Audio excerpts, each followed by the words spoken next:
guys, last episode we explored around Vermilion City and saw all the sights we had to see and how we couldn't progress any further. This episode we're going to finally go on that cruise ship, the SS Anne. Do you have a ticket? It says it flashed it. I didn't get what that meant growing up, so I thought maybe like he had like a ticket scanner and you swiped it and that was called flashing. Anyway, it's actually, you know, just showing it like, hey man, I got it. The passengers are restless. You might be challenged by the more bored ones. So yeah, we're on a cruise ship, and apparently we can fight people. Bonjour, I am the waiter on the ship. I will be happy to serve you anything you please. Les strong silent eye. Apparently this ship's from Kalos, so, you know, French people. Well, Pokemon French people. I'm on the trail of Team Rocket. Shh. Wonder if that's a looker. Alright, so here we go. Our first room with an item and trainers. I believe that item should be the TM for Body Slam, which is TM08 if I remember right. Let me be your friend. Then we can trade. We could trade if we were enemies too. Now Body Slam's a nice move. It's got some good base power, and it's got a chance to strike your foe with paralysis. So it's always nice to have. And I mean, Puff and Tuff's already got Mega Punch, so I'm not going to teach it to her. But Mr. Terrapin's tackle could be replaced with something a little bit better. So why not? Let's go for it. Poof. Learn Body Slam. Now we have a nice variety of powerful moves we can use. Alright, don't worry, little lady, I didn't forget you. So you collected these Pokemon from all around the world? What do you got then? A Pidgey? Okay. Maybe it's a Pidgey from a different region? I mean, its sand attack's all the same, just like every other Pidgey.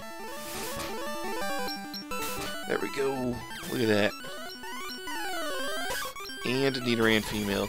Okay, I don't think you went around the world to get these, lady. Pretty sure you just went south of Cerulean. You liar.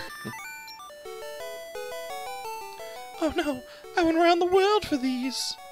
And theoretically, I guess you could have got them in Sinnoh. I think both of them are encounters in the post-game areas. I always travel with Wigglytuff. Poop, poop, poop. We had a good choice, kid. Wigglytuff's the bomb. Cruise ships are cozy. Waiter, I would like a cherry pie, please. Chop chop. Yeah, I'll go get it. Not. We got a new trainer class in here too. You pup! How dare you barge in? That's right, we got the old man class. They usually fight with more domesticated Pokemon. Species that are like dogs or rabbits or anything that would be relatable to a domestic species. Of course. Of course. Feels like Drillbit's starting to not keep up with the rest of the team, and that sounds about right. Thankfully, it's close to its evolution, so it will easily close the gap and go a little bit beyond soon. I'm gonna go heal up though, because there's no healing on this ship at the moment. So I'll see you guys right back here, especially because he told us to get out. Go, nope, that was the room we were just in. Here we are.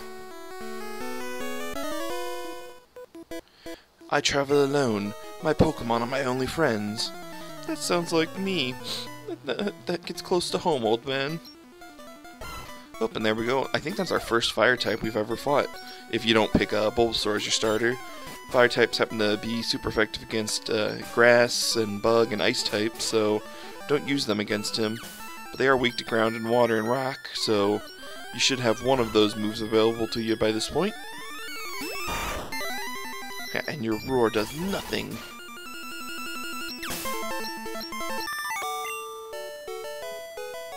My friends. Yep, there we go. Drillbit hit level 20 and it's time to evolve.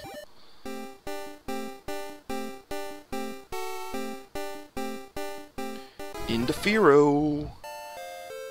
Now, while I show you guys Fearow stats, can I take a moment to point out how weird the sprite for Fearow is in this game, which is strange because the green version sprite looked nice.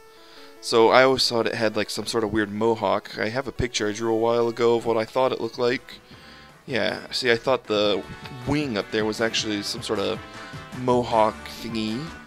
And then when I saw the official art for it, I'm like, oh, that's what it actually looks like. Ew. Anyways, it's a solid Pokemon with good attack and good speed now. It's a shame our best moves are still Fury, Attack, and Peck, but they'll still carry us until we learn something better. Now, you wouldn't think that was a door down there. You'd think, oh, it's just a wall, but it's actually the door. Yo, Mon Petit, we're busy here. Out of the way. So yeah, it takes you to the kitchens. I saw an oddball in the trash. Oh, I'm so busy, I get dizzy. I am le chef. Les main courses, salmon du salade. Les guests may gripe his fish again, however. Les main course is al barbecue. Les guests will mutiny, I fear. Prime beef steak, but have I enough filet de beef? I always found it weird that he's cooking like real world animals, eels, beef, and salmon. It's like, whoa, what are these? These aren't Pokemon. Then like that one guy mentioned, there's a great ball in the trash. It's like a Pokeball, but better. You would think there'd be better stuff in the other trash cans? No, just that one. I think in Fire Red Leaf Green, each trash can has a different berry in it. So we'll go through that hidden doorway. Let's see, go this way. The ship, she's a luxury liner for trainers. At every port we hold parties with invited trainers. We don't want to go that way yet, that's story progression. There's still a lot of boat to explore. Also, I really like the music here. Or at least how it should sound. I mean, when it's all in this retro sound, it's kind of jarring, but still nice. Oh, we got a max potion. Whoa, go. My buddy Machoke is super strong. He has just enough strength to move big rocks. Bigger rocks mean bigger strengths. Oh, we got another new trainer class here. Oi, my sailor's pride is at stake here. You bloke. That's right, we got the sailors. They tend to use water-type Pokemon and fighting-type Pokemon like Machop. The water-types, though, can be all over the place. Like, this guy's got a Horsey, which is a more cutesy water-type, when he could be using a more manly water-type like Poliwag. There we go, show off Drillbit strength. Figure he's not going to get a lot of use when it comes to the next gym since it's an electric type. So we'll let him get his day in the sun now. Of course, the shelter's also making me realize I need some good special attackers on this team. That defense is just really hard to hit through. And there we go, that's a Tentacool. That's the first time we've seen that. It's a poison water type, and it packs Rap and Supersonic. So it's got, you know, the best of both worst worlds for being an annoying battler. Your spirit sank me. You know what they say about sailors and fighting? I don't. What do they say? I don't want to be a sailor. You guys are stuck on this little boaty boat. So use those super potions we bought a couple episodes ago. Heal up a wee bit. I don't feel like running back to the Pokemon Center every time we need to heal. And the hallway of doors just keeps going. Okay, there's a bottle of ether in here. I like feisty kids like you. So this creepy sailor man, he's got a bottle of ether in his room, and he likes little children. See Pokemon live in deep water, you'll need a ride. I got an old ride right here for you. If you work hard enough, maybe it'll be a good or super ride. So we're gonna get out of this room with this creepy man.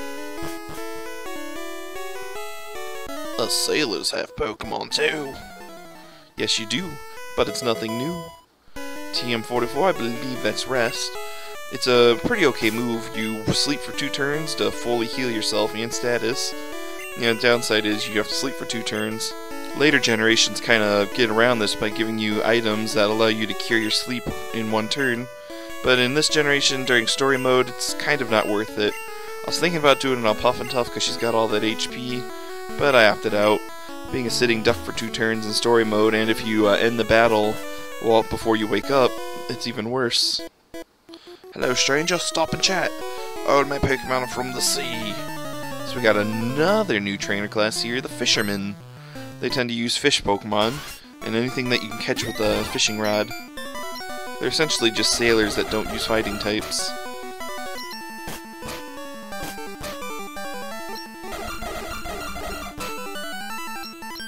Oh yeah, and what I was saying, that just reminded me, I lost my train of thought, that if a Pokemon that uses rest gets swapped out, or you end the battle before it wakes up, your sleep counter does not stay at 2, it becomes regular sleep, meaning you'll be asleep anywhere between 2 to 7 turns. So make sure you don't knock them out while you're asleep, or if you do, have some item in your bag you can use to wake up immediately.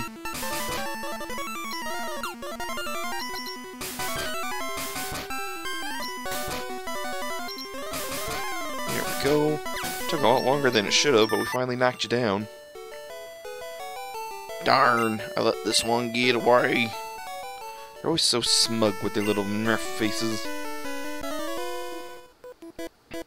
Matey, you're walking the plank if you lose. Jellyfish sometimes drift into the ship. Like actual jellyfish and not tentacle? What kind of ship is this that has real world animal attacks? You got salmon salads, jellyfish on the ship? You're all weird.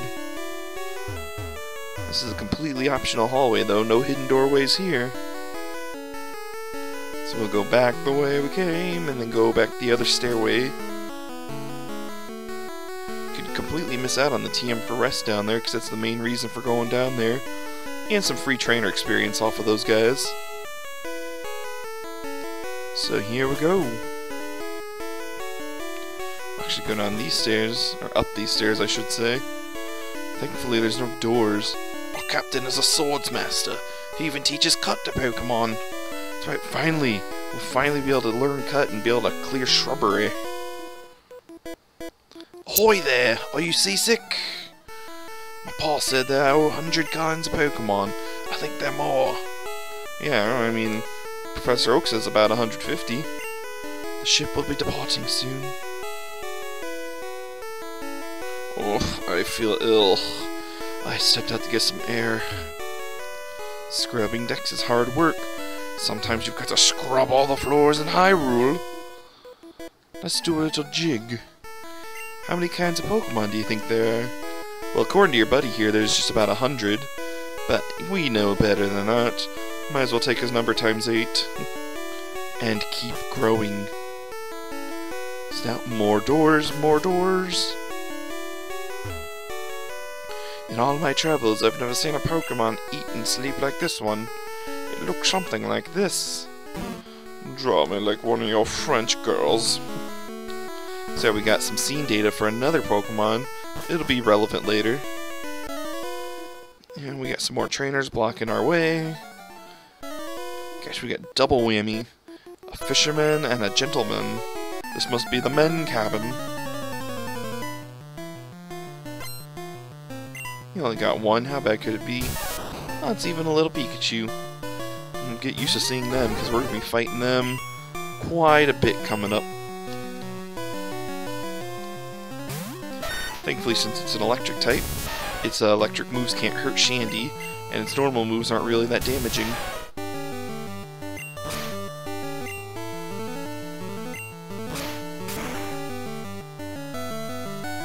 And of course all those growls made it so we couldn't quite one-hit KO it.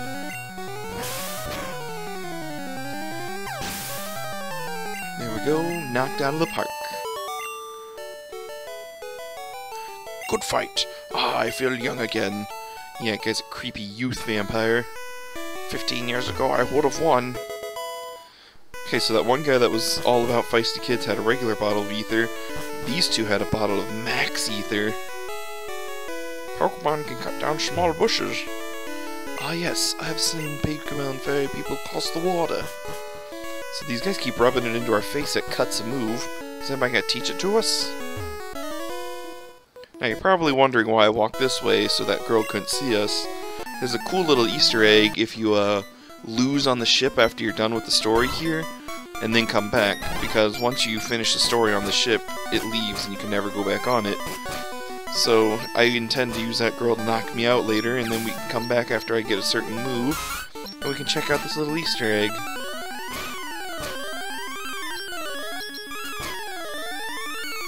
Oh, this guy also has a ponytail. That's the first time we've seen one of these. It's a fire type that's all based around a little bit of speed. And it's a rookie special, though it's kind of outclassed by the other fire types in the game. I must salute you. Now, you would think we'd have to run all the way back to the Pokemon Center to heal up Drillbit, but there's a rare candy here, and there's a nifty little trick you can do.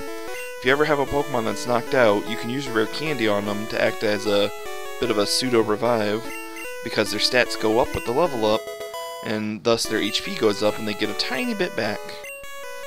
Ooh, and we're also going to learn Mirror Move. It's a fun little move that copies the last move used by your opponent, and then hits them with it. You get all sorts of weird situations, like could have Fearow using Flamethrower, I could have Fearow using Earthquake. So it's a fun little move. It's not something you should be relying on too much, but if you know you outspeed something, you can use the move they use last.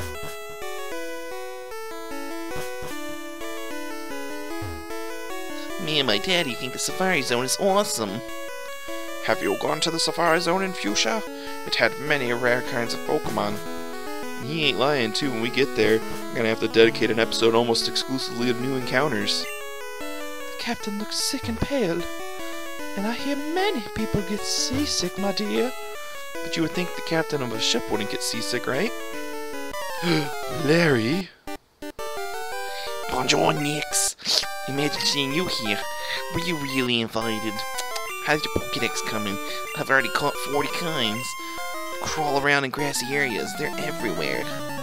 Now, you would think he's lying about that claim of 40, but I remember playing once a long time ago, and I just wanted to see how true that was. So if you catch everything you can catch and evolve it all the way up, you can hit over 40. Now, the weird part is, though, if he has over 40, why is he only using 4 in battle against us?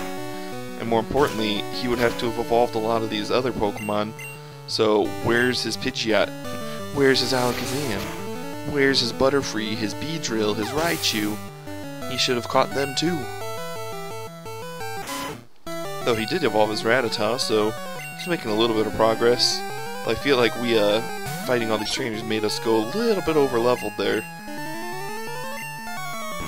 I mean, his attack still hurt. Hyper Fang's still gonna do a doozy. But we can slow it down a little with Thunder Wave. Now it's Paralyzed, so it might not hit a fourth of the time. Of course it didn't matter. Mega Punch pretty much one-shot it. Gonna have to start calling her the One Punch Puff. With all that enunciation on the P. There's his Kadabra. He finally evolved his Abra. So now it can actually attack.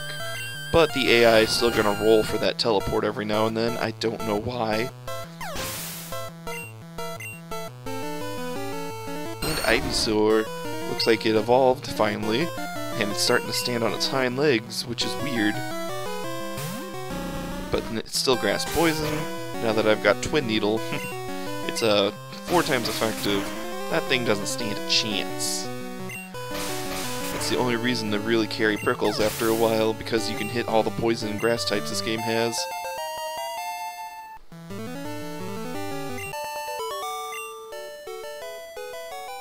Humph! At least you're raising your Pokemon. I heard there was a cut master on board. This is some seasick old man. Cut itself is really useful. You should go see him. Smell ya. Oh yeah. So yeah, what he says is true. There's a Cut Man. But not the Mega Man Cut Man. What you reading there? How to conquer seasickness. Uh-oh. What's wrong with you, buddy? Oh, I feel hideous. More seasick. That's creepy. I'm rubbing some old man's back. Oh, thank you. I feel much better. Oh, you want to see my cut technique? I could show you if I wasn't ill. I know, you can have this. Teach it to your Pokemon and you can see it cut anytime. So we got Hidden Machine 01. Finally. Now that I'm not sick, I guess it's time. What's going on here, though? Ugh, should have looked. So now we finally got the HM for cut after everybody's been talking about it. And you think it's some great, powerful move. No, it's a pretty basic, normal type move, 50 power and no additional effects, but it does allow you to clear those shrubs out in the overworld, so it's got a lot of use there. You do need to be careful who you teach it to, though, because HMs, unlike TMs, cannot be forgotten once taught. So whoever you teach it to is gonna have a kind of weak normal move after you get further into the game. So it's always good to teach it to a Pokemon that doesn't have a lot of moves from the get-go. For example, Prickles. Figure it would be nice to have a move that's slightly stronger than Poison Sting, a little bit more reliable than a Fury Attack, but not eating up all the power points of a move like Twin Needle. So we'll use Cut occasionally when we just need to knock something out. So here we go. Now remember that girl I said I was going to go back and fight. Go back and have her knock me out real quick so we can return to the ship. There you are. Never saw you at the party. Okay, that didn't actually work. I didn't lose to her. She was too weak. I forgot how weak she was. So here we go. We'll leave the ship the normal way. Bye-bye. Make sure you got all the items you wanted off the ship before you leave, because it never comes back, despite what internet rumors said during the 90s. If you follow the anime, apparently the ship crashes and sinks. We don't know that in the games, though. So we're finally out of there. I think that should be a good spot for today. I'm bushed from all that partying, so I'm gonna go heal up, and the next episode we'll go challenge the gym and get our next badge. So until then, stay beautiful, my friends. Stay beautiful. I am out.